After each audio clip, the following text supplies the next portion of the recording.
Congresswoman Maxine Waters, or Auntie Maxine as she is known in the melanated community, serves California's 43rd Congressional District. She is the fifth of 13 children born in St. Louis, Missouri. She was raised by a single mother. And I believe that Auntie Maxine learned very early on the value of time.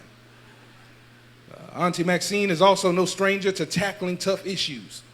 In fact, throughout her 40-plus year political career, her no-nonsense, no-holds-barred political style has gained her national attention. You may know Auntie Maxine best from a moment that occurred on July 27, 2017. This moment took the internet by storm and crowned her the reigning meme queen of the Trump administration for months going forward. It was during a Thursday meeting of the House Financial Services Committee.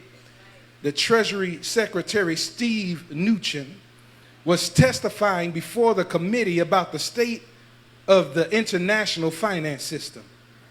And when Waters, the ranking Democrat, was asked why his office had not responded to a letter from her regarding President Trump's financial ties to Russia, Mnuchin tried to sidestep the question with cliches and compliments in an apparent attempt to run out the clock on Waters' questioning. However, y'all know the end of the story. It did not work. Auntie Maxine shut down his ridiculous rambling and redirected him to her question again and again with the constant refrain, reclaiming my time, appealing to long-established House procedural rules.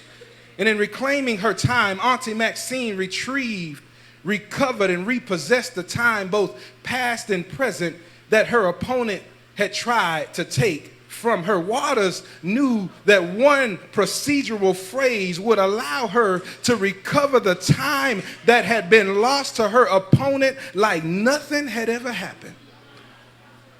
And this morning I came to preach to some Auntie Maxines and Uncle Maxes in the house. I came to help somebody who's struggling right now with the existential reality composed as a contemporary question: can God really retrieve, regain, rescue, reignite, resurrect, reclaim, recover, and repossess the time that downright opposing forces in my life have taken away from me? Y'all, I know you look good in your Sunday morning Fashion Nova. But the truth is, we all have some opposing forces in our lives that threaten to hijack our faith in God. There are times in life when stretches of time and circumstance will pass you by in such a way that will make you feel like the clock has run out on your vision, virtue, and vitality. And somebody ought to wave at me and say, "Preacher, you coming down my road, up my street, in my driveway, and in my living room," because as I come to the close of another year, after the resolutions have been made, after gym memberships have been wasted, and accountability and prayer partners have been gone, it seems as though time itself has passed me by without making my life any better. And come on, y'all, let's be honest, since we know each other already. All year long, time and circumstances seem to be an invisible enemy to you. It seems like time itself has done you no favors in 2019. Come on, can I tell you a testimony for a second? You got hijacked. You got jacked around in January. You got frustrated in February. You got mad in March, angry in April, misty-eyed in May, jostled around in June, justifiably angry in July. You were adamant about giving up on life in August. You got sad in September. You were ostracized in October. You never thought you were going to make it through November. And here you are, surprised that you're not done with life itself in December.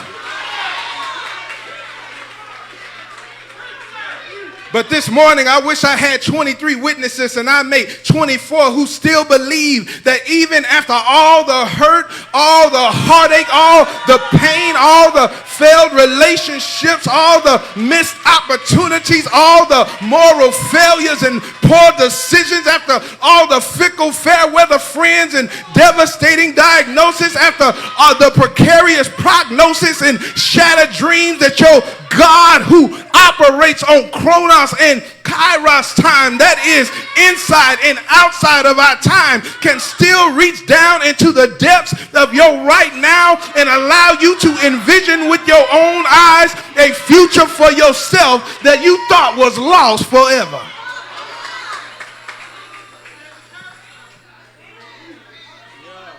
You see, you may have thought that you came here this morning on accident.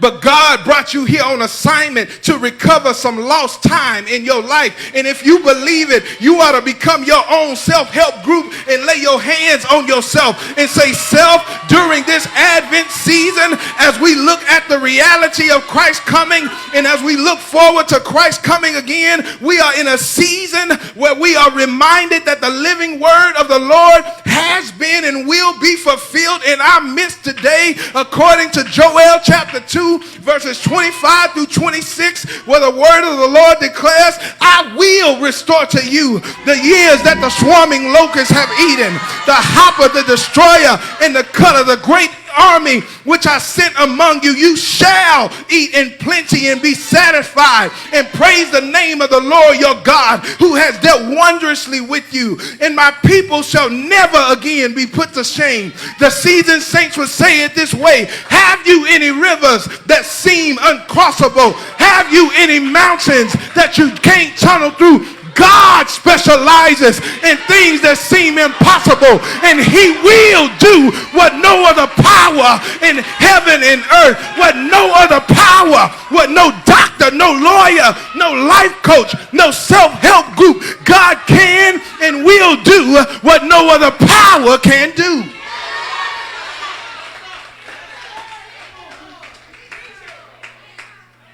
What I'm saying is my whole sermon in a sentence. And that is that God has the power to recover and redeem lost seasons of your life. Because I know for a fact that God can and God will reclaim your time. And you ought to shout with me if you believe it. I'm reclaiming my time. I'm not going to wait until 2020. I'm not going to wait to go to a watch service and try to believe it and get pushed and primed. I'm going to believe the word of God today that I am reclaiming my time.